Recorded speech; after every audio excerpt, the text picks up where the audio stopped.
Penutur Sandiwara Misteri Terkini dengan penutur Kireina Nabi. Kiriman Santet.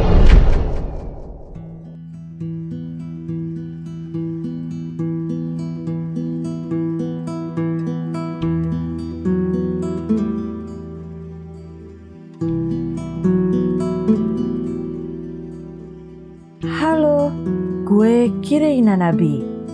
Beberapa waktu lalu, gue bertemu dengan teman-teman baru.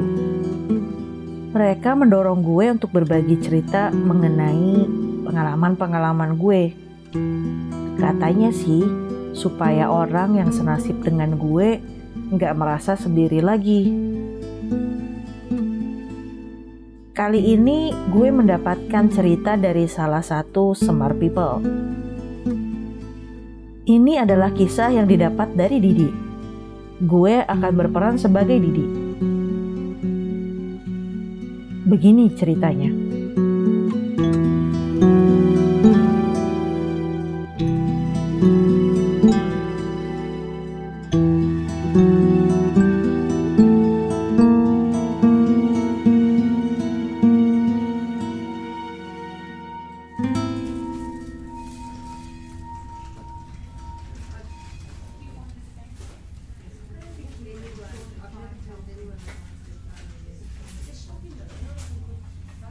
Didi itu bertugas sebagai manajer di divisi penataan lahan di suatu perusahaan. Sehari-hari kerjanya dia itu menemui petinggi-petinggi adat untuk menjelaskan mengenai pengaturan lahan yang baru. Setelah 2 bulan bertugas, dia mulai merasa bosan tuh. Setiap kali masuk kantor, rasanya tuh kayak penat aja. Dan lelah banget. Ini berlangsung selama kurang lebih sebulanan. Dia sampai memeriksakan diri ke dokter tuh. Bahkan ke psikolog. Tapi ya nggak ada apa-apa. Mungkin karena penat aja. Didi punya anak buah bernama Kusnanto. Nah, dia ini selalu menyertai si Didi ini dari hari pertama dia bertugas di sana.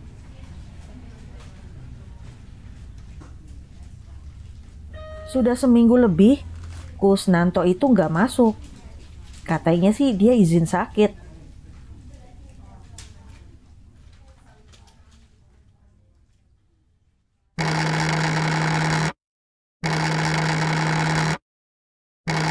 Kemudian, hari itu Kusnanto nelfon Didi. Pagi-pagi banget, sebelum berangkat ke kantor. Pak Didi, mohon maaf Pak, saya belum bisa masuk. Masih harus istirahat nih, badan saya masih sakit-sakit semua. Loh, nggak apa-apa kok, Kus. Pak, maaf Pak, saya lancang Pak.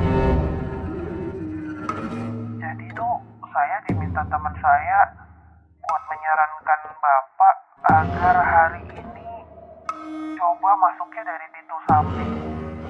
Kenapa, Kus? Nanti aja deh Pak, pas Bapak pulang kerja, saya telepon lagi untuk menjelasin. Meski bingung, Didi akhirnya ngikutin saran si Kus. Anehnya, hari itu Didi merasa beda banget. Ini merupakan hari paling produktifnya selama 2 bulan belakangan.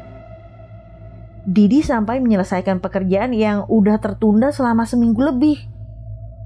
Tim lain di kantor juga akhirnya terpicu nih buat bekerja lebih keras dan cepat. Bahkan Didi nggak sadar kalau hari udah sore. Didi lembur sebentar hingga jam 7 malam. Dan lalu ia pulang ke rumah dengan perasaan yang sangat puas. Soalnya kerjaannya beres semua. Selagi Didi istirahat, tiba-tiba Kus menelpon.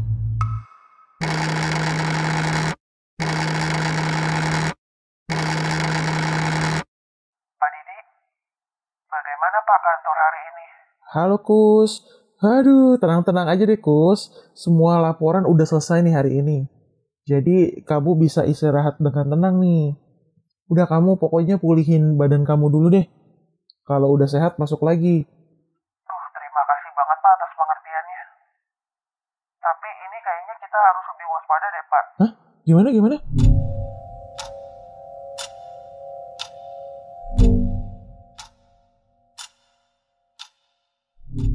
Jadi ternyata tuh saya kena guna-guna Pak. Tepatnya tuh guna-gunanya ada di bahu saya, leher dan tulang iga. Nah, masalahnya saya juga nggak ngerti nih sama detailnya Pak. Tapi yang pasti kenanya di kantor. Kata orang pintar di sini, pintu depan kantor itu yang udah ditandain tuh, yang udah ditaruhin santetnya. Jadi, ya gitu deh Pak. Makanya dia bilang kalau nggak percaya, minta Bapak buat masuknya dari pintu samping. Memang katanya sih santetnya buat saya dan Bapak. Saya kan nggak rajin sholat tuh kayak Bapak. Jadi ya parah kenanya Pak, jadi sakit begini. Kalau Bapak kan mungkin ya cuma capek-capek doang katanya ya Pak.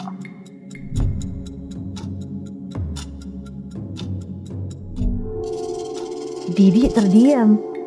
Dia nggak nyangka pekerjaan yang dia lakukan membuat orang sampai hati berbuat jahat, kirimin santet yang buruk buat dia dan stafnya. Ya Allah Kus, terima kasih infonya ya Kus. Mulai besok saya coba masuk dari pintu samping terus deh. Untuk pintu depan, teman kamu bisa nggak ya membersihkannya sekaligus Gus? Mulai sekarang kamu rajin sholat deh Kus. Dan banyak-banyak doa Kus, supaya kita terhindar nih dari hal-hal yang seperti ini. Cuma Tuhan yang bisa menjauhkan kita dari hal-hal buruk, kayak santet begitu. Baik Pak, terima kasih banyak ya Pak.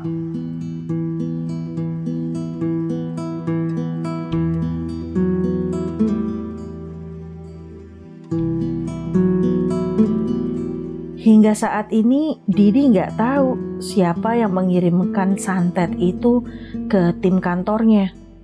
Dia yang merasa kok tega banget ya ada orang yang melakukan ini pada timnya.